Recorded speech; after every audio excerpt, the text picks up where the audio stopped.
திருச்செந்தூரில் ஐயா வைகுண்டர் அவதார பதியில் தரிசிக்க வந்த ஆளுநர் உடை மாற்றும் அறையில் இருந்தபோது ஜெனரேட்டர் வெடித்ததால் பரபரப்பு ஏற்பட்டுள்ளது. இது குறித்து கூடுதல் தகவல்களை செய்தியாளர் பவானியிடம் கேட்போம். பவானி, நடந்தது என்ன? ஜெனரேட்டர் வெடிக்க காரணம் என்ன? தற்பொழுது அங்கே காட்சிகள் எப்படி இருக்கிறது?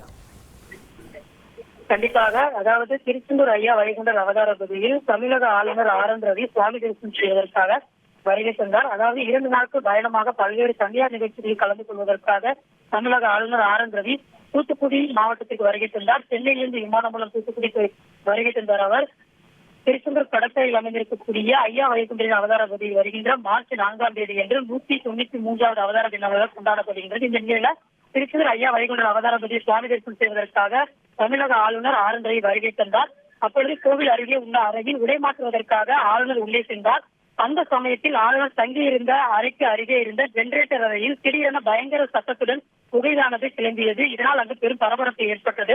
அடுத்த சில நிமிடங்களில் அங்கு இருந்தவர்கள் மேன் சுற்றை அணைத்தனர். இதற்கிடையில் வெளியே வந்த ஆளுநர் கோவில் முன்புள்ள கடல் நீரில் தீர்த்தம் எடுத்துக் கொண்டார். அதன் பின்னர் ஆளுநர் ஐயா வைகுண்டர் கோவிலுக்கு சென்று சுவாமி தரிசனம் செய்தார்.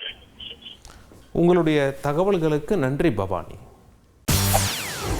செய்திகளை உடனுக்குடன் தெரிந்து கொள்ள உடனே சப்ஸ்கிரைப் பண்ணுங்க.